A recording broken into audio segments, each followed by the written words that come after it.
स्वागत है सभी साथियों का भारतीय विजन क्लासेस में। साथियों, भारतीय विजन क्लासेस पर 10 महत्वपूर्ण प्रश्नों की सीरीज प्रारंभ हो गई है। 2020 यहाँ 10 चलेगी। हम इस क्लास को लगातार जारी रखेंगे। हम 100 महत्वपूर्ण प्रश्नों को देखेंगे, जिसमें आज 10 प्रश्न लिए हैं जो कई प्रतियोगी परीक्षाओं में बार बार आ चुके हैं। तो देर न करें, सभी प्रश्नों का रिवीजन कर ले। आज इस क्लास में हम टॉप 10 प्रश्नों को देखेंगे जो कई प्रतियोगी परीक्षा में आ चुके हैं। पहला प्रश्न है, देखिए यह प्रश्न बहुत ही महत्वपूर्ण है, कई प्रतियोगी परीक्षा में बार बार आ चुका है। यह प्रश्न पर हमेशा विद्यार्थियों की उम्मीदें रहती है, यह प्रश्न निश्चित आएगा। तो इस प्रश्न को देख लें। प्रश्न है, प्रत्येक देश का साहित्य वहाँ की जनता की चित्तवृत्ति का संचित प्रतिबिंब होता है। साहित्य के इतिहास के संदर्भ में यह कथन किस विद्वान का है? कथन क्या है? प्रत्येक देश का साहित्य वहाँ की जनता की चित्तवृत्ति का संचित प्रतिबिंब होता है। यह जो कथन है साहित्य के संदर्भ में किस विद्वान का है? ऑप्शन नंबर ये है रामचंद्र शुक्ल, बी है राम कुमार वर्मा, सी है हजारी प्रसाद द्विवेदी और डी है बच्चन सिंह। तो बताइए सही आंसर क्या होगा? 5 सेकंड का समय देते हैं। मुझे उम्मीद है सभी जान ही गए होंगे। तो इसका सही आंसर होगा ऑप्शन नंबर ये, यानी रामचंद्र शुक्ल क्या होगा इसका सही आंसर होगा। और यह प्रश्न बहुत ही महत्वपूर्ण है। अगले प्रश्न की ओर चलते हैं। हम टॉप 10 प्रश्नों को देखे हैं और ये 10 का जो सीरीज है ये लगातार भारतीय विजन क्लासेस पर चलती रहेगी। आज हम पहला क्लास लेकर आए हैं। दूसरा प्रश्न है, आचार्य रामचंद्र शुक्ल के अनुसार भक्ति काल का समय सीमा क्या है? आचार्य रामचंद्र शुक्ल के अनुसार भक्ति काल का समय सीमा क्या है? साथियों, यह भी बहुत ही महत्वपूर्ण है। कई प्रतियोगी परीक्षा में यह प्रश्न भी पूछ चुका है। तो यहाँ ऑप्शन है, ऑप्शन नंबर ये है संवत 1050 से 1375। फिर है ऑप्शन नंबर 2 में संवत 1375 से 1700। ऑप्शन नंबर 3 में है संवत 1700 से 1900 और ऑप्शन नंबर अगला है संवत 1900 से 1984। तो बताइए सही आंसर क्या होगा? 5 सेकंड का समय देते हैं। बिल्कुल, मुझे उम्मीद है आप जान गए होंगे। बहुत ही महत्वपूर्ण प्रश्न है। तो इसका सही आंसर क्या होगा? भक्ति काल। क्योंकि रामचंद्र शुक्ल जी जो हिंदी साहित्य का काल विभाजन किए थे, उन्होंने जो समय सीमा दिए थे वो संवत में दिए थे। तो सही आंसर क्या होगा? ऑप्शन नंबर जो दूसरा है संवत 1375 से 1700 ईस्वी, यही क्या इसका सही आंसर है। क्योंकि सभी लोग जान रहे हैं। और ऊपर जो संवत 1050 से 1375 वो क्या है? आदिकाल का समय सीमा है। और यहाँ पर देखिए संवत 1700 से 1900 भी दिया हुआ, जो क्या है यह रीतिकाल की समय सीमा है। और उसके बाद उन्होंने 1900 से आगे का जो समय था उसको क्या बताए थे? उसे गद्य काल कहे थे। चलिए अगले प्रश्न की ओर चलते हैं। सभी प्रश्न बहुत ही महत्वपूर्ण है। अगला प्रश्न देखिए बहुत ही महत्वपूर्ण है। यह भी कई प्रतियोगी परीक्षा में आ चुका है। यात्रा साहित्य के पितामह किसे कहा जाता है? यात्रा साहित्य के पितामह किसे कहा जाता है? हरप्रसाद शास्त्री जी को, राहुल सांकृत्यायन जी को, प्रबोध चंद्र बागची को या सुमन राजे को? तो सही आंसर क्या होगा? तो यात्रा साहित्य के पितामह किसे कहा जाता है? तो राहुल सांकृत्यायन जी को कहा जाता है। बहुत ही महत्वपूर्ण प्रश्न है और कई प्रतियोगी परीक्षा में यह भी आ चुका है। तो सभी प्रश्नों को रिवीजन कर लेंगे। अगले प्रश्न की ओर चलते हैं। अगला प्रश्न देखिए महत्वपूर्ण प्रश्न क्या है? हिंदी साहित्य के आदिकाल को सिद्ध सामंत काल का नाम किसने दिया? साथियों, यह प्रश्न कई बार पूछ चुका है। तो इस प्रश्न का डाउट है, इसको क्लियर कर लेंगे। इसका सही कौन है? इसके जो आदिकाल को सिद्ध सामंत काल कहने वाले कौन हैं? तो यहाँ ऑप्शन है राम कुमार वर्मा, रामचंद्र शुक्ल, राहुल सांकृत्यायन या हजारी प्रसाद द्विवेदी। तो सही आंसर क्या हो जाएगा? तो सही आंसर हो जाएगा ऑप्शन नंबर पहला, राम कुमार वर्मा ने।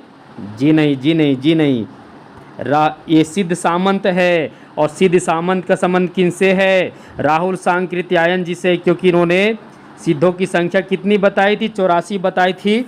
और उन्हीं सिद्धों के आधार पर इन्होंने आदिकाल का जो नाम दिया था वो सिद्ध सामंत काल नाम दिया था। तो सही आंसर क्या होगा? राहुल सांकृत्यायन होगा। राम कुमार वर्मा नहीं होगा। क्या होगा? राहुल सांकृत्यायन। हिंदी साहित्य के आदिकाल को सिद्ध सामंत काल राहुल सांकृत्यायन ने दिए। उन्होंने सिद्धों की संख्या कितनी बताई? 84। और प्रथम सिद्ध किसको माने थे? सरहप्पा को माने थे। पांचवा महत्वपूर्ण प्रश्न है, किस कवि ने अपने जीवन में दिल्ली के सिंहासन पर 11 राजाओं का आरोहण देखा? ऑप्शन यहाँ विद्यापति है। चलिए विद्यापति नहीं है, हम 3 ऑप्शन पर ही चलेंगे। किस कवि ने अपने जीवन काल में 11 राजाओं का सिंहासन 11 राजाओं दिल्ली के सिंहासन पर 11 राजाओं का आरोहण देखा था? तो किस कवि ने दिल्ली के सिंहासन पर 11 राजाओं का आरोहण देखा था? रामचंद्र शुक्ल। ऑप्शन देखिए, अमीर खुसरो, हेमचंद्र। तो सही आंसर क्या होगा? अमीर खुसरो। अमीर खुसरो ने अपने जीवन काल में दिल्ली के सिंहासन पर 11 राजाओं का आरोहण देखा था। बहुत ही महत्वपूर्ण प्रश्न है, कई प्रतियोगी परीक्षा में आ चुका है। चलिए अगला प्रश्न नंबर 6 को देखते हैं। प्रश्न नंबर 6 है, बहुत ही महत्वपूर्ण प्रश्न है, हिंदी के प्रथम कवि कौन माने जाते हैं? सरहप्पा, देवसेन, चंद्रबरदाई, अमीर खुसरो। तो हिंदी के प्रथम कवि कौन माने जाते हैं? यहाँ जितने भी ऑप्शन में दिए हुए सभी किसी न किसी रूप में प्रथम कवि हैं, अलग अलग विद्वानों के आधार पर, परंतु सर्वसम्मत द्वारा जिसे हिंदी का प्रथम कवि स्वीकार किया जाता है वही हिंदी के प्रथम कवि माने जाते हैं। तो हिंदी के प्रथम कवि कौन माने जाते हैं? ऑप्शन देखिए, सरहप्पा हैं, देवसेन हैं, चंद्रबरदाई हैं, अमीर खुसरो हैं। तो सही आंसर क्या होगा?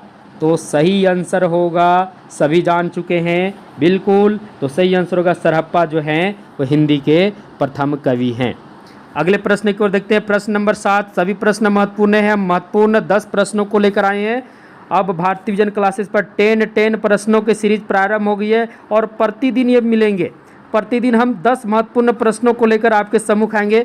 प्रतिदिन आप भारतीय विजन क्लासेस से जुड़े रहेंगे और प्रतिदिन 7:30 बजे ये क्लास आपको मिलेंगे।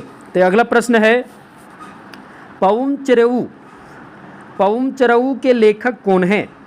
पउम चरऊ के लेखक कौन हैं? अमीर खुसरो, पुष्यदंत, देवसेन या स्वयंभू? तो पउम चरऊ के लेखक कौन हैं? तो पउम चरऊ के लेखक अमीर खुसरो नहीं है, पुष्यदंत नहीं है, देवसेन नहीं है, तो कौन है? स्वयंभू हैं। स्वयंभू पउम चरऊ के लेखक हैं और स्वयंभू को अपभ्रंश का वाल्मीकि भी कहा जाता है। अब हमको बताइए, सभी कमेंट बॉक्स में बताइएगा, पउम चरऊ किस प्रकार का ग्रंथ है, किस प्रकार की रचना है, इसे आप हमें कमेंट बॉक्स में बताइएगा। अगले प्रश्न की ओर चलते हैं। अगला महत्वपूर्ण प्रश्न है,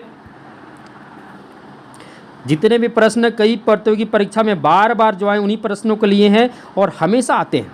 अगला प्रश्न है, हिंदी साहित्य का प्रथम महाकाव्य कौन सा है? हिंदी साहित्य का प्रथम महाकाव्य कौन सा है? कामायनी, प्रियप्रवास, रामचरितमानस, पृथ्वीराज रासो। देखिए, जो विद्यार्थी अच्छी तरीके से अगर तैयारी नहीं किए होंगे तो लगेगा सभी तो लग रहे महाकाव्य ही हैं, लेकिन यहाँ हिंदी साहित्य का प्रथम महाकाव्य की बात हो रही है। तो हिंदी साहित्य के प्रथम महाकाव्य कौन है? तो सभी लोग बता रहे हैं पृथ्वीराज रासो। पृथ्वीराज रासो जो है वह हिंदी साहित्य का प्रथम महाकाव्य है। और यह जो हिंदी साहित्य का प्रथम महाकाव्य इसे स्वीकार करने वाले कौन है? तो रामचंद्र शुक्ल जी हैं। कौन हैं? रामचंद्र शुक्ल जी हैं और उन्होंने इसको हिंदी साहित्य का प्रथम महाकाव्य कहा और इसके रचयिता चंद्रबरदाई को हिंदी साहित्य का प्रथम महाकवि स्वीकार किया। बहुत ही महत्वपूर्ण प्रश्न है, कई प्रतियोगी परीक्षा में यह आ चुका है। अगले प्रश्न को चलते, प्रश्न नंबर 9। सभी प्रश्न महत्वपूर्ण हैं और प्रतिदिन ही आपको मिलेंगे। प्रतिदिन आप शाम 7:30 बजे भारतीय विजन क्लासेस से जुड़ जाइएगा और प्रतिदिन आपको 10 महत्वपूर्ण प्रश्न मिलेंगे। अगला प्रश्न है, राहुल सांकृत्यायन ने हिंदी का पहला कवि किसे माना है? राहुल सांकृत्यायन ने हिंदी का पहला कवि किसे माना है?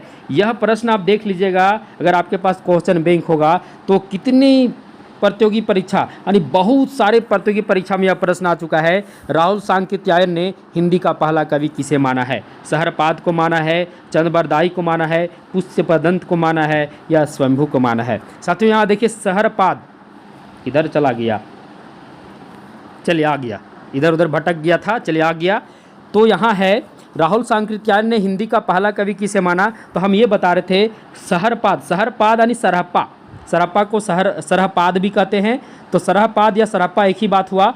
तो राहुल सांकृत्यायन ने सरहपाद यानी सरहप्पा को ही हिंदी का प्रथम कवि माना और सर्वसम्मत द्वारा भी सरहप्पा को ही हिंदी का प्रथम कवि माना गया है। अब राहुल सांकृत्यायन ने सरहप्पा यानी सरहप्पा सिद्ध कवि थे और राहुल सांकृत्यायन ने सिद्धों की संख्या कितनी बतलाई?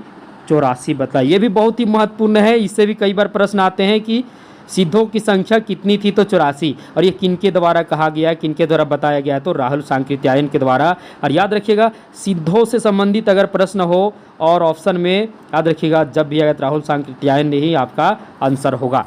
तो अगला प्रश्न है प्रश्न नंबर 10, आज का अंतिम प्रश्न। सभी प्रश्न महत्वपूर्ण प्रश्न लेकर आए थे और भारतीय विजन क्लासेस पर प्रतिदिन आप 7:30 बजे जुड़िए। प्रतिदिन आपको 10 महत्वपूर्ण प्रश्न मिलेंगे संपूर्ण हिंदी साहित्य से, जो कई प्रतियोगी परीक्षा में बार बार प्रश्न आते हैं और जो प्रश्न बहुत ही महत्वपूर्ण है आगामी परीक्षा के लिए। सभी प्रश्नों को लेकर हम आपके समूह उपस्थित होंगे। प्रतिदिन 10 प्रश्न प्रतिदिन रिवीजन कीजिए, सभी प्रश्न याद रखिएगा। आप जब प्रतियोगी परीक्षा में बैठेगा तब आपको मालूम होगा कि हाँ ये प्रश्न निश्चित जो बोले वो आ ही गए। अगला प्रश्न है, ये बहुत ही प्रसिद्ध पंक्ति है, याद रखिएगा। पुस्तक जलहन हाथ दे, पुस्तक जलहन हथ दे चली गज्जन नृपकाज। पुस्तक जलहन हथ्य देत चली गज्जन नृपकाज पंक्ति किस कवि से संबंधित है? यह पंक्ति बहुत ही महत्वपूर्ण है और कई प्रतियोगी परीक्षा में यह पंक्ति आ चुका है। ऑप्शन है नरपति नाल से संबंधित है, चंदबरदाई से संबंधित है, जलहन से संबंधित है या अमीर खुसरो से संबंधित है। तो सही आंसर क्या होगा? तो सही आंसर बताइए, थोड़ा सा टाइम देते हैं हम आपको। हाँ, तो सही आंसर क्या होगा? तो इसका सही आंसर होगा ऑप्शन नंबर दूसरा, चंदबरदाई। इसके ये जो पंक्ति है ये चंदबरदाई से संबंधित है। सबको पता है चंदबरदाई ने पृथ्वीराज रासो की रचना की, जो हिंदी का प्रथम महाकाव्य है और चंदबरदाई को हिंदी का प्रथम महाकवि माना जाता है। याद रखिएगा जब पृथ्वीराज रासो युद्ध के लिए शायद उनको कैद में करके ले जाया गया था, उस समय जो इनके चंदबरदाई जो उनके राजाश्रित कवि थे वो भी साथ में गए थे और इस पुस्तक को जलहन के हाथ में देकर वो चले गए थे। इस पुस्तक को पूरा करने के लिए बोले थे, यानी पृथ्वीराज रासो को पूर्ण करने के लिए बोले थे। कौन? तो चंदबरदाई। तो यह जो पंक्ति है यह किससे संबंधित है? तो पुस्तक जलहन हाथ दे चली गज्जन नृपकाज, यह जो पंक्ति है चंदबरदाई से संबंधित है। चंदबरदाई जब अपने शासक अपने राजा के साथ जब वो गए थे साथ में, तो उस समय यह पुस्तक अपने पुत्र जलहन को देकर गए थे और उसे पूर्ण करने के लिए कहे थे। बहुत ही महत्वपूर्ण पंक्ति है। मुझे उम्मीद है आज का क्लास आपको बहुत ही अच्छा लगा होगा। आप सभी भाई बंधुओं को इस वीडियो क्लास को देखने के लिए बहुत बहुत धन्यवाद, आभार। प्रश्न आपको कैसे लगे कमेंट बॉक्स में ज़रूर बताइएगा और वीडियो क्लास अच्छी लगी हो तो आज ही भारतीय विजन क्लासेस को सब्सक्राइब कर दीजिएगा। सभी को धन्यवाद, शुभ संध्या। और आपको बता दें कि भारतीय विजन क्लासेस पर टेलीग्राम यानी भारतीय विजन क्लासेस टेलीग्राम ग्रुप भी चलता है। डिस्क्रिप्शन बॉक्स में टेलीग्राम का लिंक दिया हुआ है, जो फ्री ग्रुप है, वहाँ भी आपको बहुत कुछ मिलेंगे। साथ ही साथ वहाँ जुड़ने के बाद हम आपको उस ग्रुप में बतलाएंगे कि भारतीय विजन क्लासेस का एक पेड टेलीग्राम ग्रुप भी चलता है, जहाँ प्रतिदिन MCQ सीरीज चलती है संपूर्ण हिंदी साहित्य से सुबह और शाम। सुबह भी आप 50 प्रश्नों का टेस्ट दे सकते हैं और शाम को भी 50 प्रश्नों का टेस्ट दे सकते हैं और सभी अलग अलग टॉपिक से। इसके अलावा शाम का जो टेस्ट होता है उसका रीटेस्ट सुबह होता है और सुबह का टेस्ट होता है तो उसका रीटेस्ट शाम को भी होता है। अर्थात आप एक दिन में पूरे 4 बार टेस्ट देंगे और उसका जो फ़ी है बहुत ही कम, मात्र 200 रुपया है। 200 रुपये आपको पे करने हैं और पूरे महीने भर के लिए भारतीय vision classes paid Telegram group से जुड़कर MCQ टेस्ट देने हैं संपूर्ण हिंदी साहित्य से। वहाँ संपूर्ण हिंदी साहित्य का निचोड़ MCQ सीरीज चल रही है टेस्ट की। तो आज ही डिस्क्रिप्शन बॉक्स में जाकर भारतीय vision classes free Telegram group से जुड़े और वहाँ जुड़ने के बाद आपको मालूम चल जाएगा आपको किस प्रकार पेड टेलीग्राम ग्रुप पे ज्वाइन करना है। तब तक के लिए सभी को धन्यवाद, शुभ संध्या।